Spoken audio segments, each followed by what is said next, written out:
Seminario Online.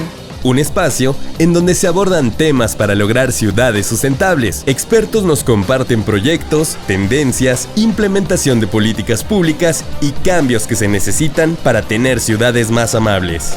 Seminario Online. A esta nueva sesión de nuestro seminario online. Mi nombre es Valeria Hurtado, soy la coordinadora de gestión y desarrollo de capacidades locales en WRI México y vamos a continuar con nuestra serie de resiliencia hablando de ciudades planeadas. Los principales puntos a tratar serán cómo analizar la información presentada e integrarla a un esquema de planeación urbana resiliente y retroactiva en la ciudad, cómo integrar una planeación urbana resiliente cuando las condiciones geográficas son dinámicas, cómo se integra la información recabada en un plan de acción efectivo, transparente y participativo. Les recordamos que pueden hacer sus preguntas a través del chat y al final de la sesión vamos a abrir un breve intercambio de preguntas y respuestas. En esta sesión nos acompañan Luis Zambrano, investigador titular B de tiempo completo en la UNAM y con el nivel tercero del Sistema Nacional de Investigadores. Sus líneas de investigación son la ecología acuática y restauración, así como la ecología urbana. Actualmente es secretario ejecutivo de la Reserva Ecológica del Pedregal de San Ángel. REPSA, UNAM, es miembro de la Academia Mexicana de Ciencias desde hace más de 10 años. Ha impartido diversos cursos de licenciatura en la Facultad de Ciencias y la Facultad de Arquitectura de la UNAM. También es miembro fundador de la Sociedad Mexicana de Limnología desde 1997. También nos acompaña Santiago Luengo. Santiago es ingeniero civil de profesión por el Instituto Tecnológico y de Estudios Superiores de Occidente ITESO en Guadalajara, México. Ha sido voluntario de staff de la Cruz Roja Mexicana. Durante los últimos años ha contribuido con la Federación Internacional de la Cruz Roja y Media Luna Roja en diferentes áreas de trabajo, especialmente en el área de alojamiento y asentamientos humanos en emergencias. Ha tenido la oportunidad de desempeñarse en varios países de las Américas desde una perspectiva integral en la respuesta a desastres. Y como moderadora vamos a contar con Tania Jiménez. Tania es la coordinadora de desarrollo urbano en el programa de ciudades de WRI México. Trabajó en el Infonavit como consultora en desarrollo urbano.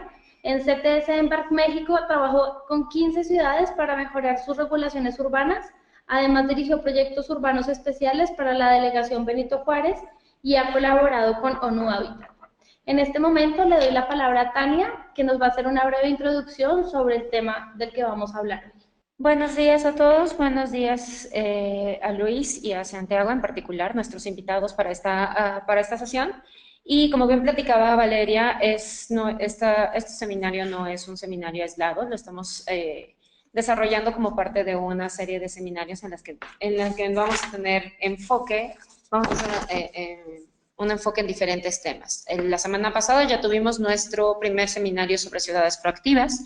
En esta ocasión nos corresponde el tema de ciudades planeadas y nos quedan pendientes para las próximas 2 semanas una sesión específica para ciudades conectadas y finalmente un tema sobre ciudades gobernadas. Así es que los invitamos a continuar con nuestra serie.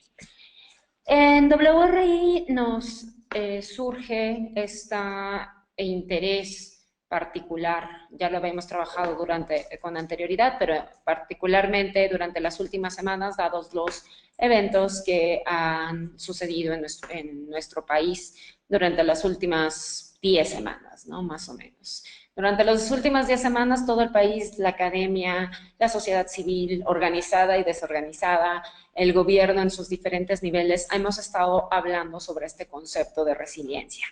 Que si bien la definición de diccionario suena, bueno, es como bastante completa y bastante ambiciosa,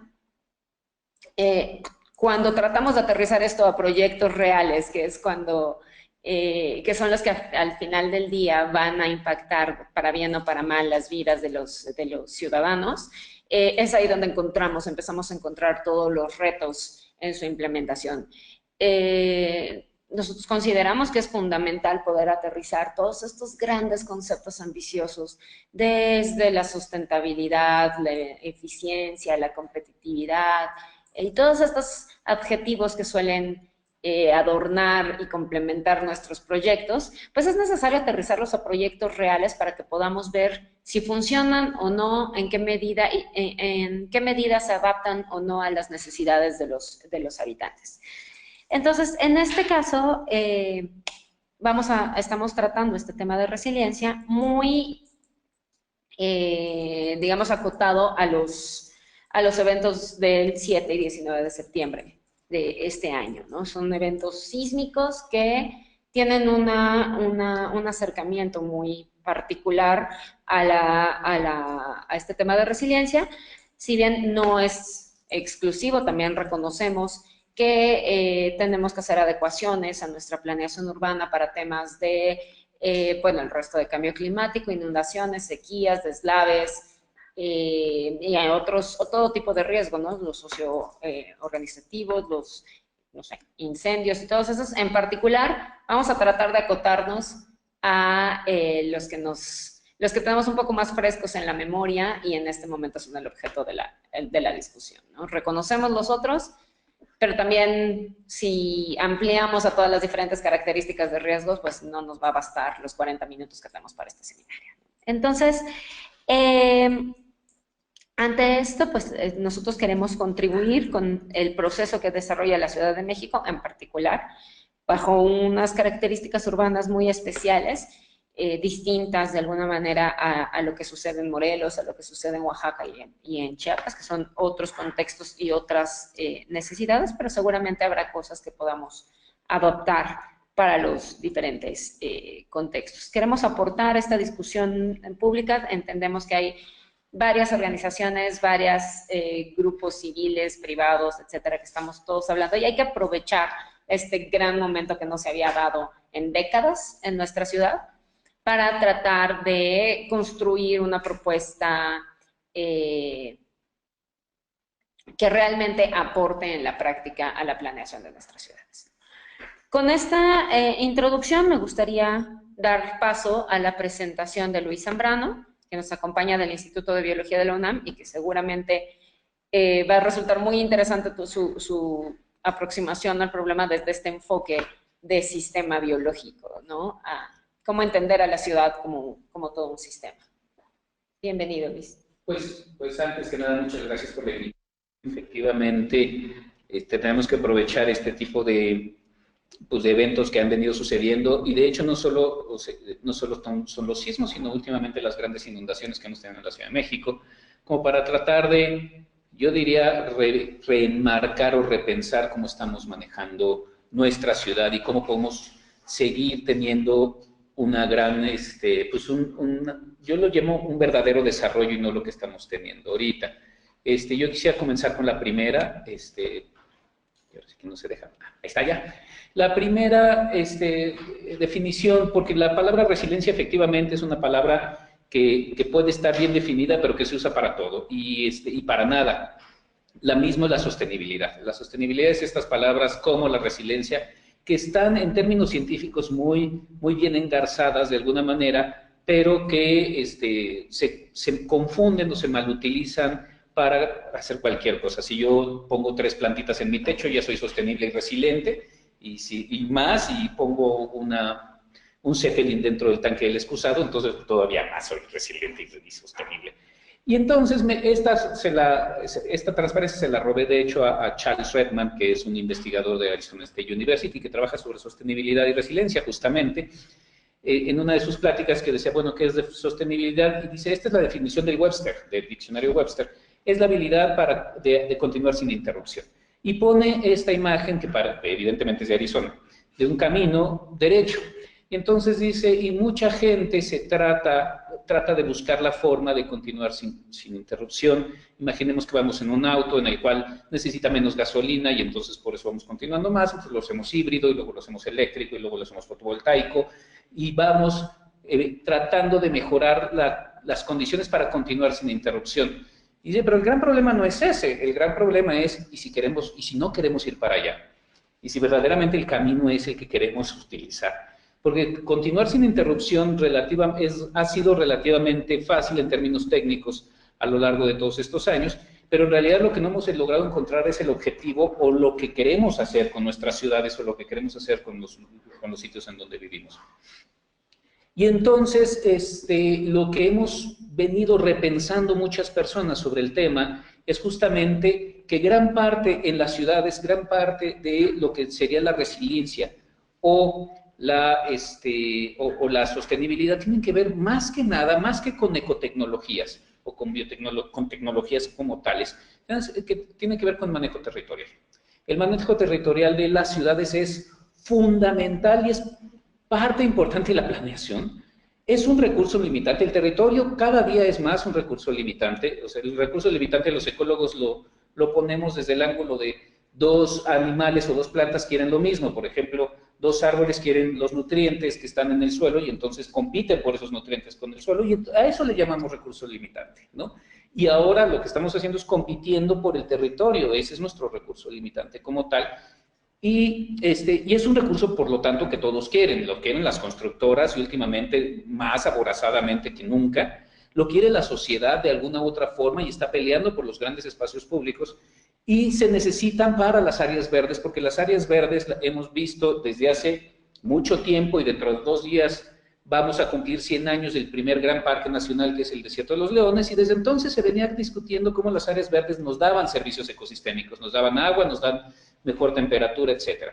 Entonces, el manejo territorial está siendo peleado al menos por estos 3 grandes grupos de personas, los cuales nos pueden llevar hacia la sostenibilidad o nos pueden llevar hacia la completa insostenibilidad, por más que tengamos muros verdes, por más que tengamos calentadores solares, ¿no? Y esto es uno de los ejemplos con los cuales yo quería trabajar. Estos modelos los hemos hecho en los últimos años, estos ya están particularmente publicados en Anthropocene, que es una revista que justamente trabaja con este tipo de problemas, y lo que estamos viendo ahí es la Ciudad de México, el Gran Valle de México, lo que está marcado en azul, todo lo que está marcado en azul es el Gran Valle de México, y bueno, la Ciudad de México es lo que está justamente en el centro, la mancha esta de color, pues, como verdecillo, ¿no? Entre más verde, menos infiltra el agua, entre más azul, más infiltra el agua. E hicimos una serie de estudios para ver en términos de resiliencia cuánto vamos a perder de infiltración de agua en el largo plazo con 2 variables importantes, el cambio climático y el manejo territorial, el mal manejo territorial. Y vemos que perdemos entre 5 y 8 metros, por 5 y 8% de la infiltración por cambio climático y manejo territorial. De hecho, el cambio climático nos ayuda un poquito, pero si empezamos a urbanizar o si empezamos a cambiar de bosques a pastizales, vamos a estar perdiendo bastante de infiltración. Lo cual es muy grave, porque si ya de por sí tenemos un gran problema de infiltración, hemos estado haciendo muchos números últimamente, y llueve aproximadamente unos 300 metros cúbicos por segundo al año, lo cual es mucho, pero necesitamos bastante más que eso. O sea, de eso se evapora bastante, de lo que es el 75%, nos quedan 50, 60 metros cúbicos por segundo al año. Si esos los utilizáramos al 100%, no nos alcanzaría ya en esta ciudad. Estamos además sobreextrayendo del acuífero el doble de lo que se está infiltrando ahora. Eso quiere decir que nos vamos a quedar sin agua. Es como si le sacamos 2 pesos a una cuenta de banco cuando le estamos metiendo 1. Tarde o temprano nos vamos a quedar sin dinero en la cuenta de banco. Y eso no nos importa. Y encima aumentamos o modificamos el territorio e infiltramos menos. Nuestra sentencia de muerte la estamos acelerando. Y este es el tipo de modelos que estamos, por lo general, haciendo, ¿no? El otro es el de las inundaciones, que es justo lo contrario. ¿A dónde se va esa agua que no se infiltra? Bueno, pues se va a inundarnos, ¿no? Y eso es lo que hicimos. El segundo modelo es dónde hay más inundación y dónde hay menos inundación. Y ese es entre más rojo, pues más inundaciones, entre más verde, menos inundaciones. Hicimos el mismo modelo, si cambio climático, se perdió la imagencita, pero bueno, perdón, una disculpa por eso. Y con cambio de uso de suelo, y aumentamos en un 20% el área de alta inundación. Y lo estamos viendo ahora, lo vimos justo 3 o 4 semanas antes, y lo estamos viendo ahora en el aeropuerto, y ese es la última gran dato, en el nuevo aeropuerto. El nuevo aeropuerto es lo que se ve ahí en esa franja roja, justo cuando cambia de México al Estado de México, un poco al noreste de la Ciudad de México.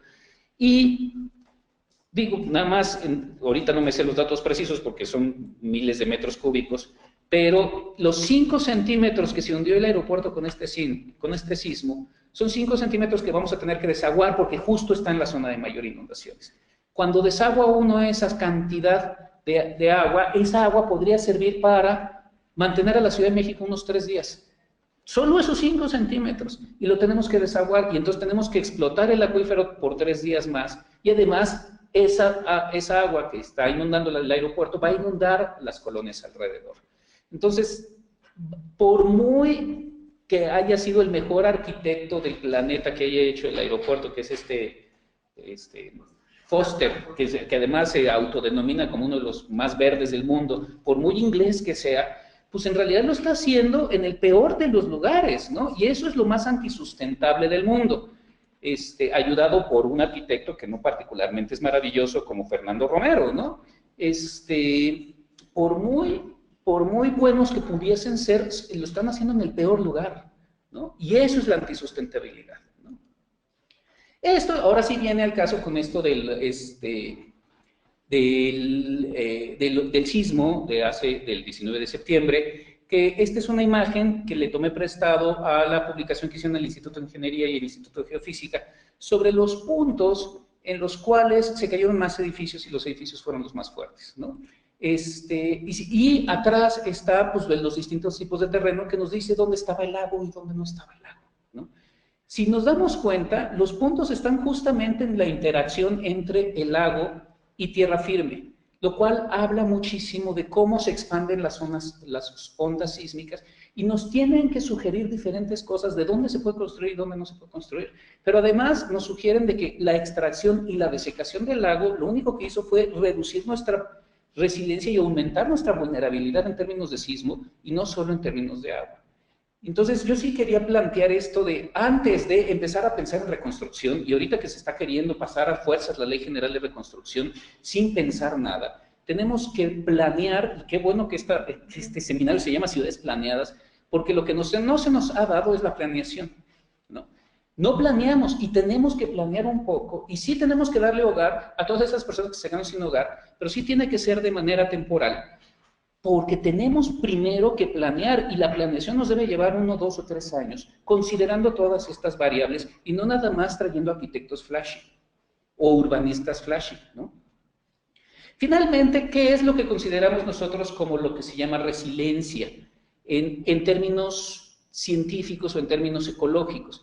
La resiliencia para nosotros es un término realmente matemático, e involucra y se puede modelar bastante bien en términos generales. Lo que uno dice es, bueno, yo puedo tener una variable muy importante como son los sismos, o la vulnerabilidad de los sismos, o la inundación, o la falta de agua, y qué tanto un fenómeno me puede generar un cambio dramático en esa variable tan importante.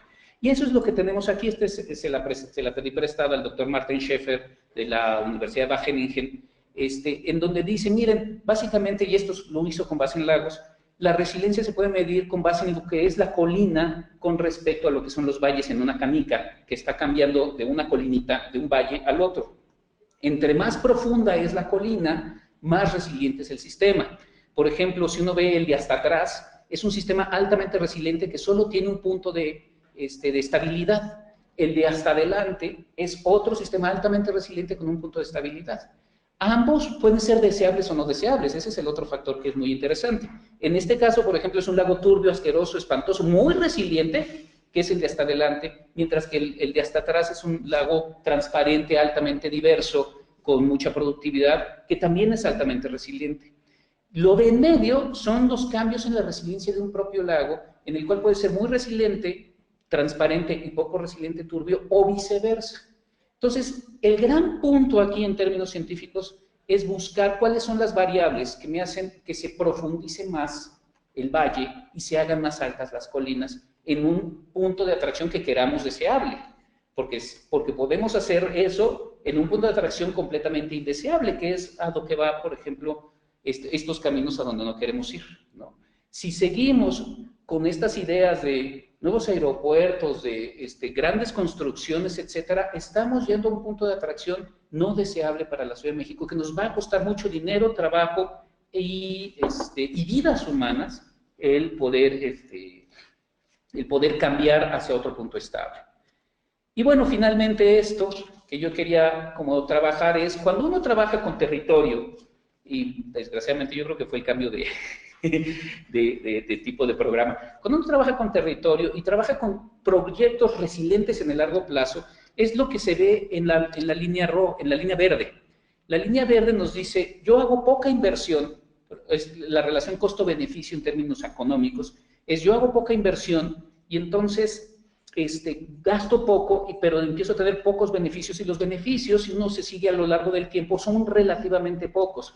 Cuando uno se ve como con estas grandes construcciones flash, y la supervía es otra, el túnel emisor oriente, o sea, el deprimido Miscuac, todo ese tipo de grandes proyectos, uno tiene una gran inversión en términos de costo y le prometen a uno grandes beneficios, y esa es la línea roja. Y la línea roja, al final, va a tener mucho, bueno, a la mitad va a tener grandes beneficios. Cuando termina el sexenio, que es la línea punteada, hay en teoría grandes beneficios de uno y pocos beneficios del otro. El gran problema es que cuando uno se sigue a lo largo del tiempo y pasa el sexenio y pasan los otros sexenios, los costos se pagan. El cambio dramático de un estado estable, deseable, a un estado estable no deseable, se puede hacer en 2 segundos, o bueno, en muy poco tiempo, y esos son justamente los cambios de resiliencia. Y ese es donde uno puede ver que los costos de una gran construcción aumentan dramáticamente y por eso bajan, mientras que los beneficios de un sistema resiliente en donde se pensó desde un principio, como es la línea verde, siguen aumentando poco a poco con el tiempo. Tenemos que empezar a cambiar de la línea roja a la línea verde con distintos proyectos en términos muy específicos, ¿no? Y creo que esta es la última que tengo y creo que ya se me acabó el tiempo, entonces les agradezco muchísimo pues que me hayan prestado su tiempo. Muchas gracias. Muchísimas gracias, Luis. Les recordamos que pueden, a través del chat que encontrarán a la derecha de su pantalla, hacernos llegar sus preguntas. Al final vamos a tener una sesión de preguntas y respuestas con nuestros invitados. Y ahora damos paso a Santiago Luengo, quien nos acompaña nos va a presentar algunos casos de mejores prácticas internacionales, de cómo una institución de peso global, como puede ser la Cruz Roja, ha podido transferir estas experiencias de una situación a otra. Por favor, Santiago. Ok, muchas gracias y gracias por el espacio a todos.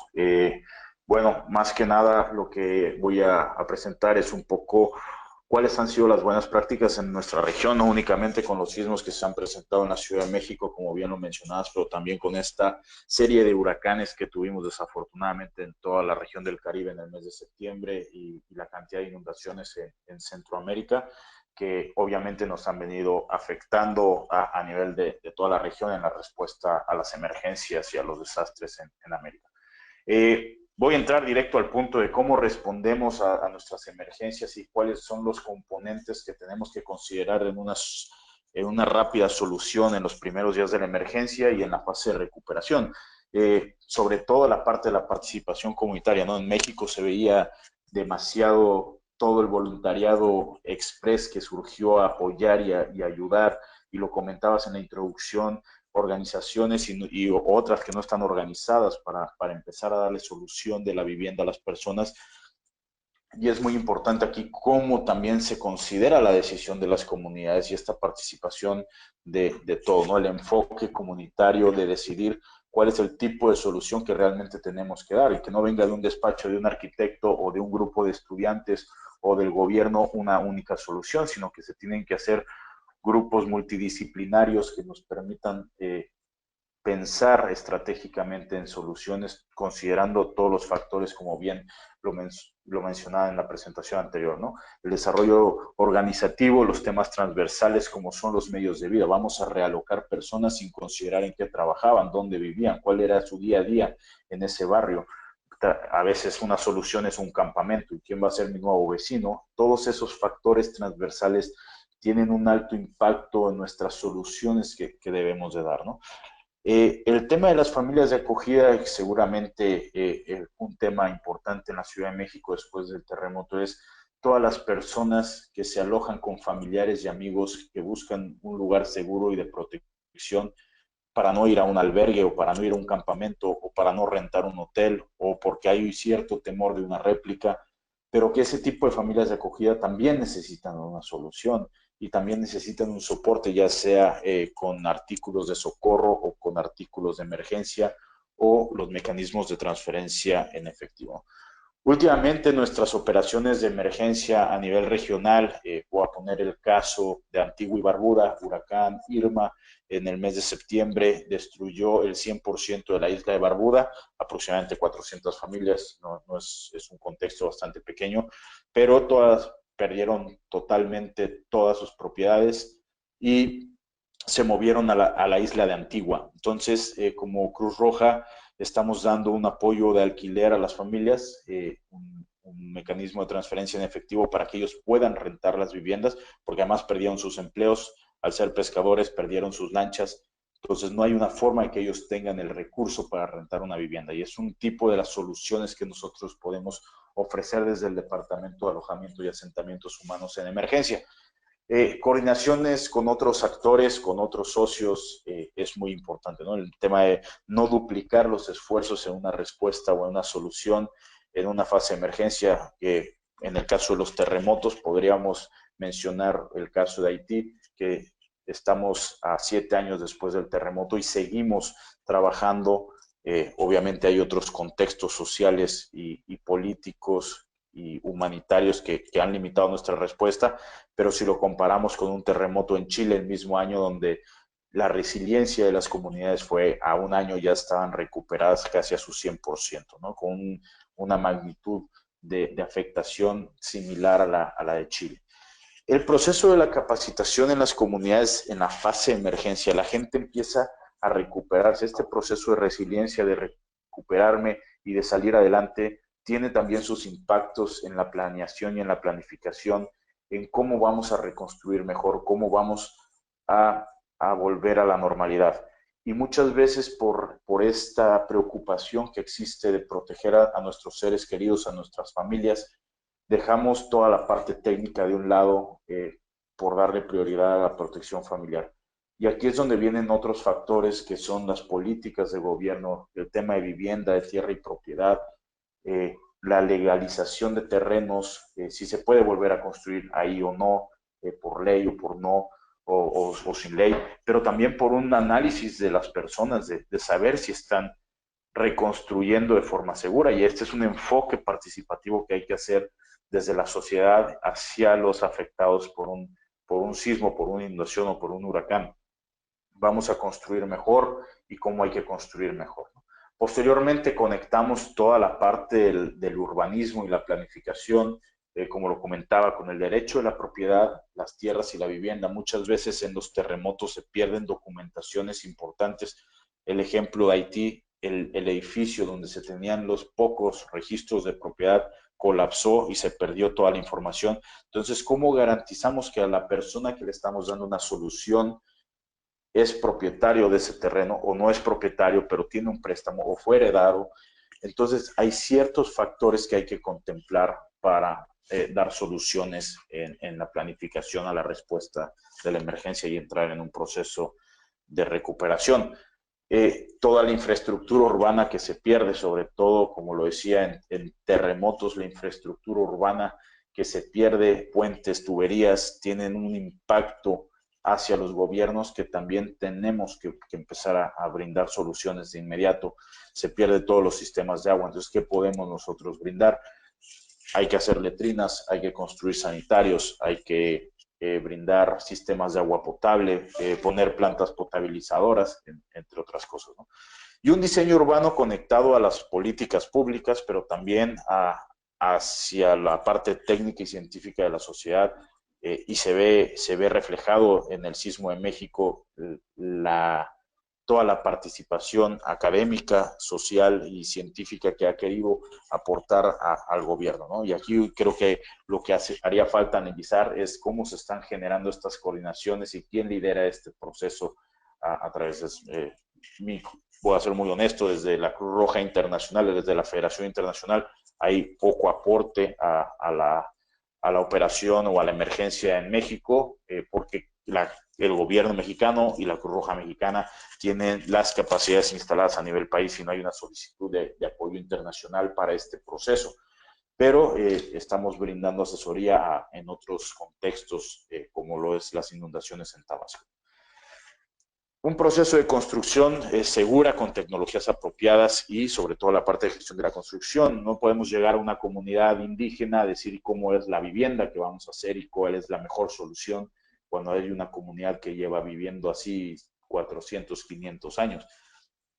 Tenemos que adaptarnos al tipo de las tecnologías locales, mejorarlas, pero mantener ese mismo enfoque comunitario y esa misma participación comunitaria en todos nuestros procesos de construcción.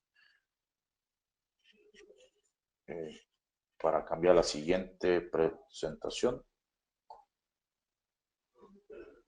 Ya.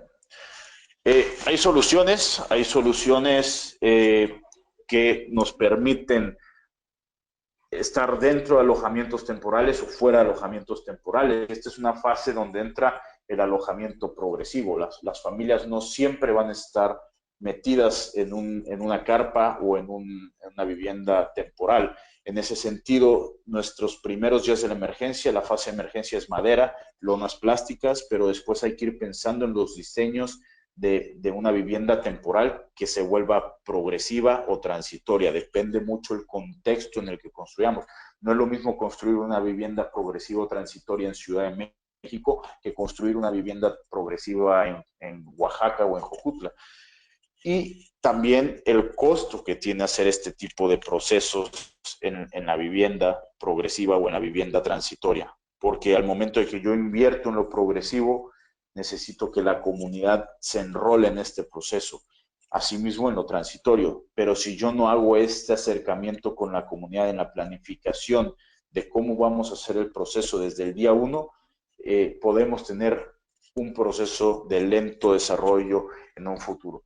Voy a terminar con esta presentación de lecciones aprendidas, contextos, como lo mencionaba en la imagen de la izquierda. Ustedes pueden ver el contexto de Haití después del terremoto de 2010, construyendo sobre los mismos terrenos una vivienda transitoria que posteriormente se le construyeron muros alrededor y se le fue haciendo una solución más duradera en este proceso de transición, pero no era la misma solución que teníamos que dar en Chile, en un contexto más urbano, en las costas de, por ejemplo, Valparaíso, donde había viviendas de 10 niveles, donde las personas necesitaban otro tipo de solución, que era rentar viviendas o posteriormente comprar otro tipo de terrenos.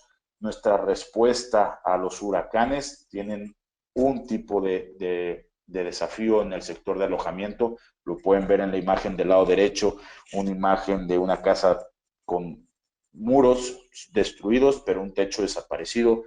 Y nuestras inundaciones que al final tienen un impacto en el sector de vivienda. Entonces, ¿cuáles son los factores de mitigación de riesgo que se deben de considerar para la construcción y cuáles son los factores de mitigación que se tienen que hacer en los asentamientos?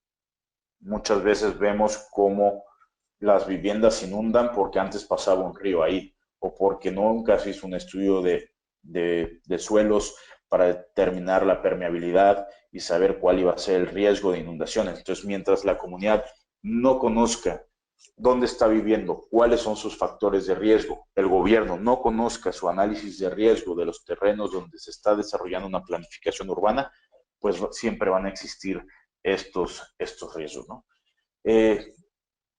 Por último, perdón, había dicho con el anterior, pero voy a hablar un poco de cuál es el proceso de la transición. No hay que acostumbrar nuestra respuesta a entregar un producto, hay que acostumbrar nuestra respuesta a un proceso con guías, con materiales, con dinero, con asistencia, donde las comunidades se apoderen de la solución al sector de vivienda. Si nosotros damos una carpa, en Haití seguimos a 7 años del terremoto teniendo campamentos que ha sido imposible cerrar. Si nosotros llegamos y les damos una casa, la comunidad va a estar acostumbrada a que el próximo terremoto va a recibir una casa. si nosotros damos un proceso en efectivo donde él tiene que administrar, tiene que contratar a un trabajador o necesita hablarle al ingeniero que el proyecto puede presentar y les damos las guías, las comunidades se apoderan del proceso de reconstruir mejor y saber por qué viven en esa zona e identificar sus propios riesgos. Yo creo que con esto finalizaría en siempre considerar a las comunidades como el factor de la planificación urbana y que son las comunidades las que van a vivir la resiliencia desde el día 1 de una emergencia, ¿no? Ya sea un terremoto, ya sea un huracán o una inundación, ellos son quienes deben de tomar las decisiones del proceso, obviamente en coordinación con todos los actores involucrados, tanto la academia, los científicos, lo público, privado, etcétera. Muchas gracias. Muchísimas gracias, Santiago. Perdón. Muchísimas gracias, Santiago. Invitamos a nuestros asistentes a hacernos llegar algunas sus preguntas dirigidas a nuestros panelistas a través del chat. Ya las estamos aquí monitoreando. Pero en lo que empiezan a organizar sus ideas, empecemos con algunas que a mí se me ocurren después de escuchar sus aportaciones, ¿no? La primera, sobre el primer caso que nos presentaba Luis, me llama la atención, este tema del corredor del poniente, de alguna manera, de esta zona de transición, particularmente aquí cerca de Coyoacán. Estoy muy cercana a un paso que pasa por este es de 1980 que será demolido. Yo vivo 3 calles más a la derecha y recuerdo que durante la construcción de mi edificio, cuando se estaban haciendo las excavaciones, sale arena, y sale arena blanca tipo Cancún, ¿no? O sea, ese era el tipo de subsuelo que hay debajo de mi casa, a 3 calles del edificio que se cae, ¿no? Mi casa ahora es del 2005, 2008, más reciente, con nueva tecnología, con tecnología estructural aparentemente reforzada, fortalecida después de todo lo que la ciudad sufrió desde 1985, y me surge la pregunta de, entonces, ¿cuánta gente más está en riesgo, no? En este momento solo estamos atendiendo a en el 85 atendimos y se reforzaron los que ya no aguantaron. Siguiente ronda, atendemos otra vez a los que ya no aguantaron 3, ¿no? Pero habrá 4, 5, 6, ¿cuántos más están en riesgo, en este riesgo inminente que solo estamos esperando el siguiente sismo, y cómo podemos prevenir ese tema, ¿no? Esa es una de mis primeras preguntas sobre este corredor. Y la otra es, este corredor coincide con las zonas de mayor concentración de empleo y a donde toda la teoría de planeación que hemos estado platicando durante los últimos 10 o 20 años dice que deberíamos concentrar la vivienda cerca de donde tenemos los empleos, pero no se nos había ocurrido la variable que no solo es la disponibilidad de empleos, de vivienda, de servicios, de conectividad, de transporte, que más o menos íbamos avanzando en estas capas de los procesos de planeación. Ahora hay que meterle una adicional que no tenemos contemplada, que se hacían los estudios de suelo, pero muy acotados al predio, a la resistencia del predio, pero no en una escala macro. ¿Qué hacemos para satisfacer esta demanda creciente de vivienda en la Ciudad de México, en las zonas en donde tenemos concentrados los empleos, pero que a la vez son aparentemente después de estos eventos, son de las zonas más vulnerables ante un riesgo sísmico, ¿no? Esas son mis primeras preguntas. Ok. Es complicado, y yo creo que podemos empezar con lo complicado, es que a la gente, desde los españoles se nos ocurrió, desde la colonia española se nos ocurrió secar los lagos, y a partir de eso empezamos a aumentar la vulnerabilidad, tanto en términos hídricos como en términos de sismos. Y ahora, efectivamente, se nos va olvidando, por un lado, las inundaciones cuando no hay inundaciones, y luego se nos olvidan los sismos cuando tardan rato en aparecer. Y tenemos que considerarlos de manera constante a la hora de la planeación. Hay otro factor, o sea, digo, quiero meter primero todos los factores que nos están limitando todas las nuevas formas o las nuevas ideas para generar redensificaciones o cambios en la estructura o la planeación propia de la ciudad, con otros dos factores que son muy importantes. El primero es que abajo uno cree que es como una esponja, que es todo homogéneo, y no, es tan complejo como arriba. Entonces hay veces que uno planta su casa y pasa un río subterráneo por ahí, y al ladito está completamente seco, y al ladito está en la arena, y en el que sigue, y entonces uno no se da cuenta de lo complejo que es abajo y que está modificando lo de al lado, que ese es el segundo gran problema. O sea, es heterogéneo, pero además es dinámico. Porque que uno ponga su casa, o sea, una casa, un edificio de 5 pisos, con infraestructura para que no se caiga con un sismo de 10 grados Richter. Pero al lado le ponen un edificio de 200 departamentos, de 10, 15 pisos, que genera una profundidad, o sea, que hace un hoyo mucho más grande que el de la casa de junto, modifica toda esta estructura tan heterogénea que está ahí adentro, y entonces cambia los flujos hídricos de adentro y cambia las tensiones superficiales, entonces a lo mejor ya la casa se vuelve más vulnerable. Entonces, por un lado tenemos que es heterogéneo, por otro lado tenemos que es altamente dinámico, y por otro lado tenemos que hay cero planeación. O sea, y el último factor es, sí estamos acostumbrados a pensar en esto en una escala muy chiquita, así como que, para que no se caiga mi casa tengo que tener las varillas de este tamaño, las columnas tienen que tener, ¿por qué? Porque pues si hay un sismo X. Y estamos acostumbrados a pensar en la mega escala en términos de sismos, ¿no? Pues estamos en medio de varias placas, estamos también en una zona altamente sísmica por los volcanes, etcétera, etcétera. Pero nunca pensamos en esta zona regional, que es justamente lo que nos da esta línea, que es en qué pedazos del lago estamos. Creo que es el momento de meter todas estas variables que constriñen. Es un poco como cuando uno construye una casa, por ponerlo de alguna manera, y dice, bueno, uno no puede hacerla de bambú si quieres hacer un edificio de 10 pisos. Bueno, aquí este tipo de variables están acotando todas estas tomas de decisiones para poder a la larga decir, bueno, en este gran corredor no se pueden hacer edificios de más de 5 pisos. Pero además, si haces 10 edificios seguidos, ya no puedes hacer un onceavo, porque el onceavo se puede caer o el onceavo hace que se caigan los otros 10. Ese es el tipo de discusiones que tenemos que reempezar a plantear a la hora de ir pensando efectivamente en una forma de redensificación, porque hace falta, pues no, el gran peligro de ahora es que vamos a volver a correr al cerro, y eso es el destrozo de las áreas verdes que nos dan todos los servicios ecosistémicos, y otra vez estamos yendo hacia la insustentabilidad.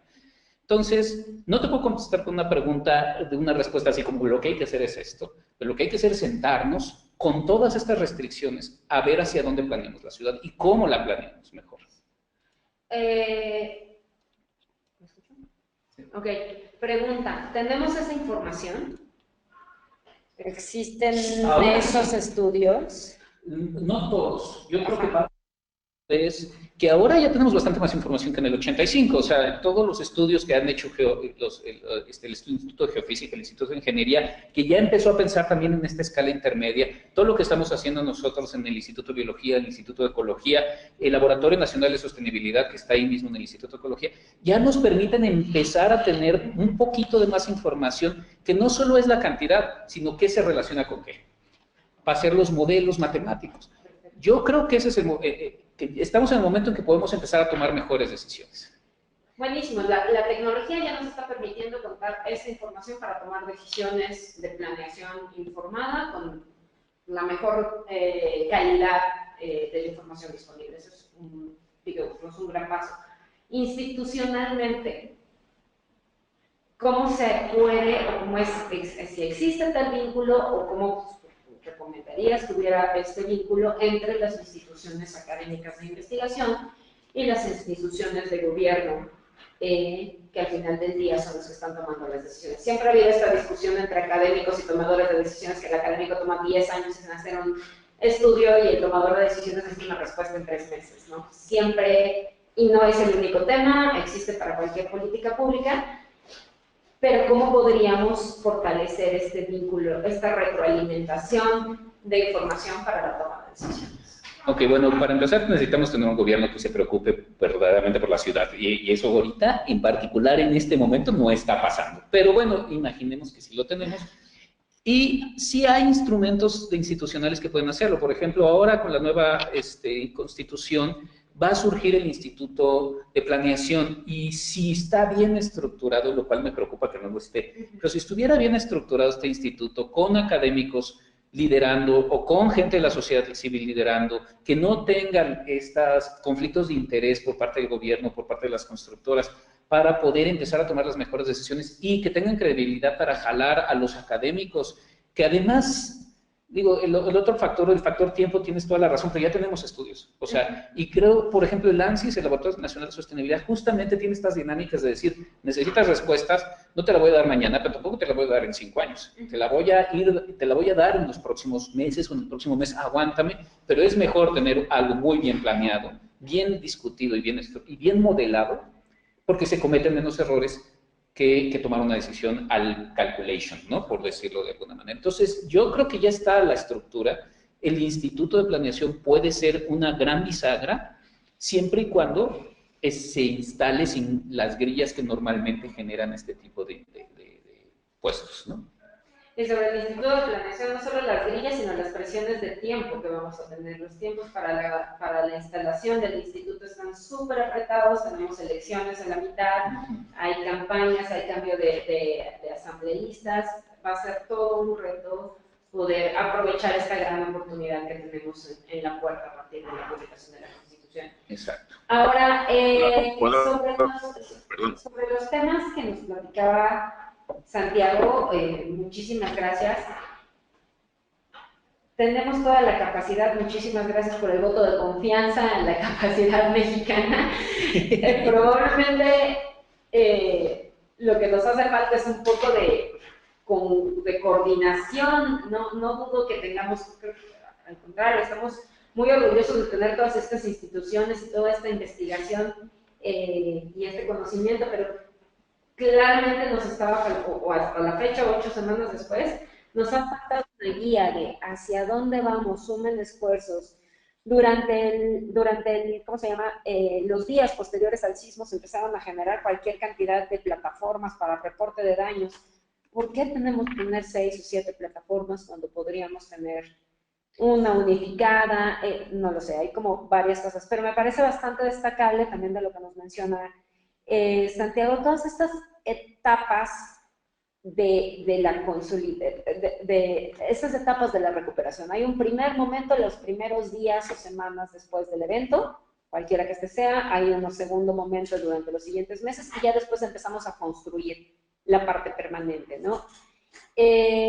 Creo, no sé, salvo lo que considere Santiago, no hemos tenido estos horizontes de tiempo en qué vamos a hacer. Nos estamos saltando probablemente a las soluciones permanentes, las inmediatas las respondimos como pudimos en ese momento a partir de donativos y de gente, de la voluntad de la gente, que es muy reconocible, pero eso era algo que era perfectamente planeable, ¿no? Si hay algo que sabemos en esta ciudad cada vez con más certeza, no somos una ciudad con riesgo, como decían, no somos una ciudad con riesgo de sismo, somos una ciudad con certeza de sismo.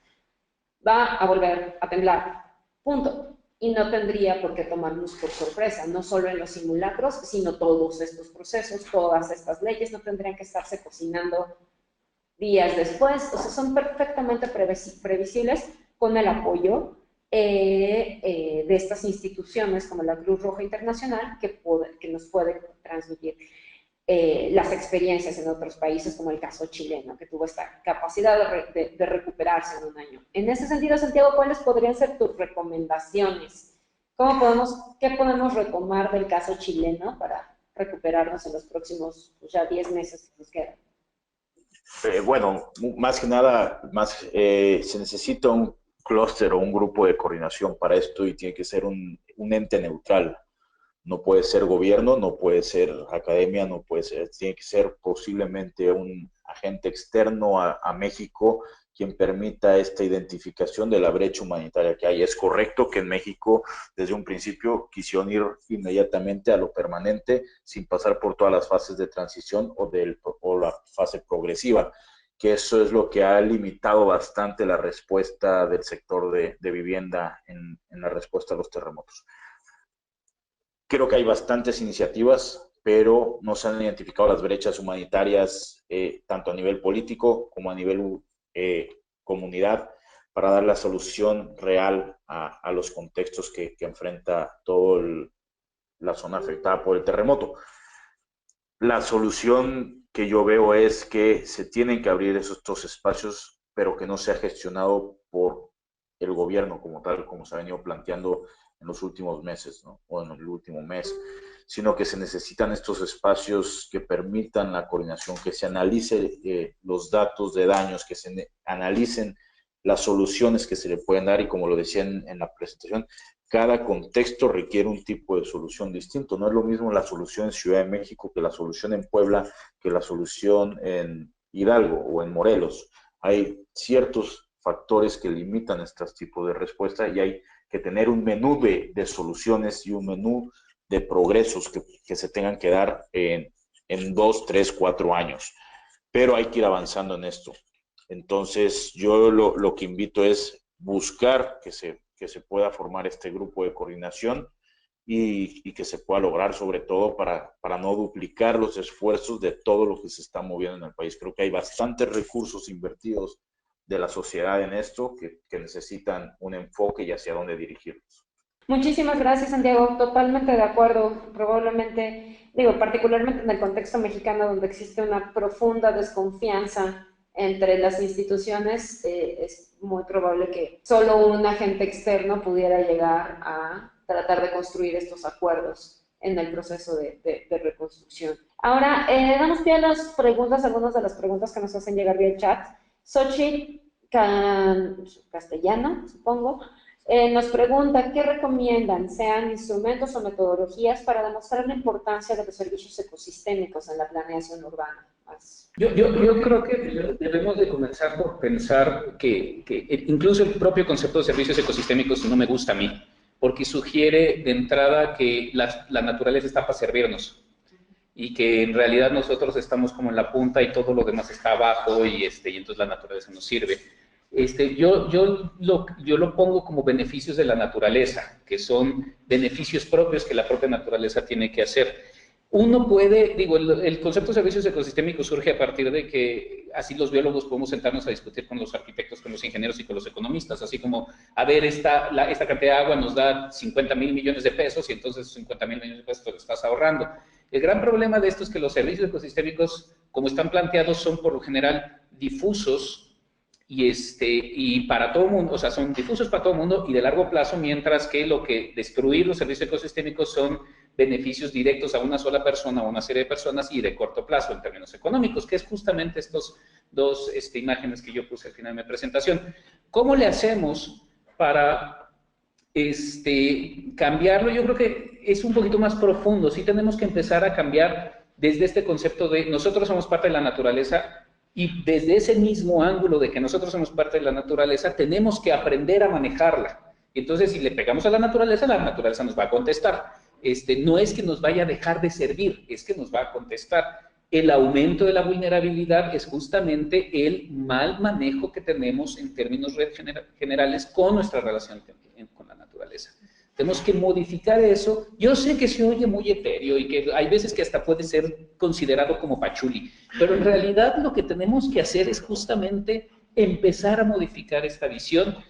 Yo quisiera creer que estamos en un momento crítico en el que esta modificación de la visión puede ser dramática y rápida, según nos dicen algunos personajes en términos incluso de propaganda, digo, no propaganda, pero sí de modificaciones sociales en términos de visión, ¿no? Así es como podríamos hacerlo. Sé que no es yo siempre como biólogo contesto el depende y todos nos odian a los académicos porque nunca contestamos así como 5 por 3, ¿no? pero, pero creo que es por ahí, o sea, más bien queremos trazar las rutas. Buenísimo. Ok, perdón. La siguiente pregunta es de Zulema Chaboya. En el caso de la vivienda que tenga que ser reubicada, ¿cómo es que se puede llevar a cabo en este proceso? ¿Qué medidas se tienen que tomar y cómo se tiene que socializar con las personas? Probablemente Santiago nos pueda apoyar más con esta respuesta. Bueno, primero hay que saber las razones por las que se tiene que reubicar, si es un factor de riesgo o es un factor político que muchas veces llega a suceder, y hablar con la comunidad. Hay una metodología participativa, nosotros le llamamos enfoque participativo para la sensibilización del alojamiento seguro, donde se le explica a las personas, en caso de vivir en una zona de riesgo, el por qué es necesaria esta modificación, pero hay que considerar todos los factores que implican moverlo.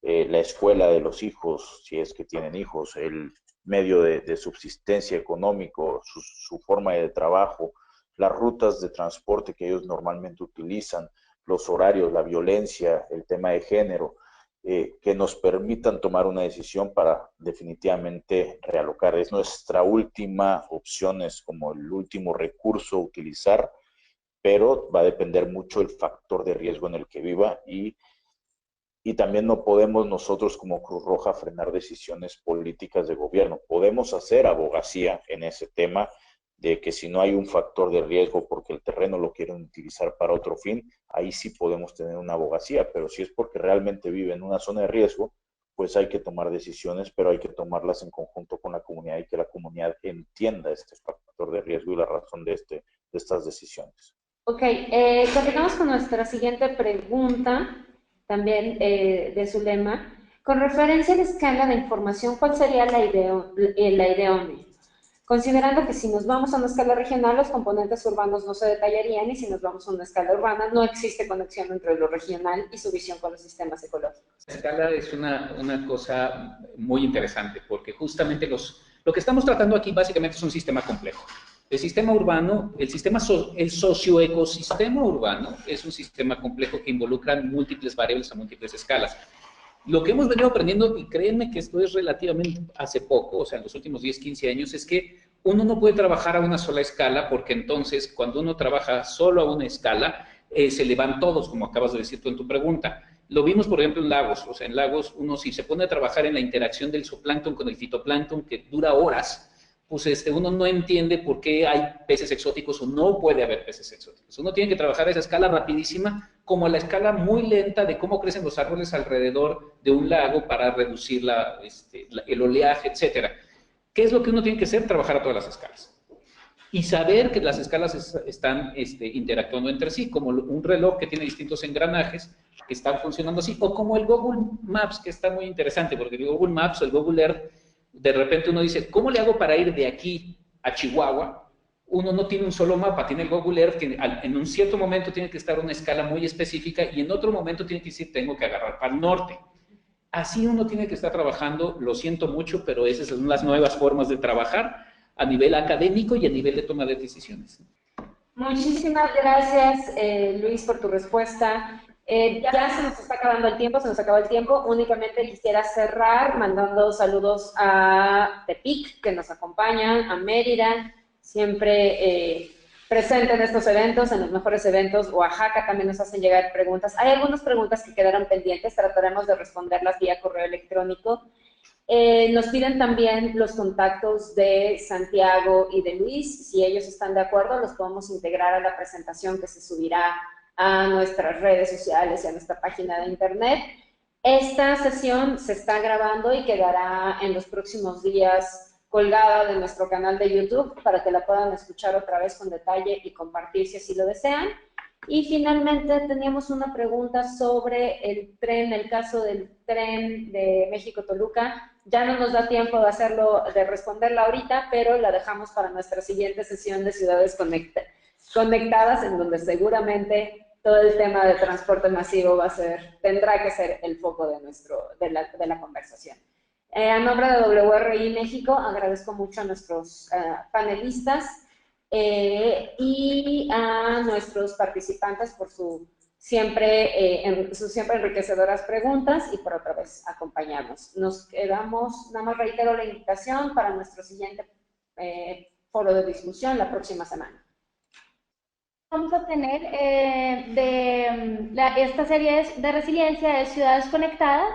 Va a ser el miércoles 6 de diciembre, nos vamos a saltar una semana y es igualmente a las 10 de la mañana. El link de registro lo van a encontrar en el canal de YouTube una vez subamos este video y lo vamos a enviar a la base de datos que tenemos. Muchísimas gracias por acompañarnos en la sesión de hoy y sigan pendientes de nuestra programación porque también a finalizar de este mes vamos a tener una sesión sobre la Ley de Seguridad Vial que se está debatiendo en este momento en el Congreso. Gracias a todos.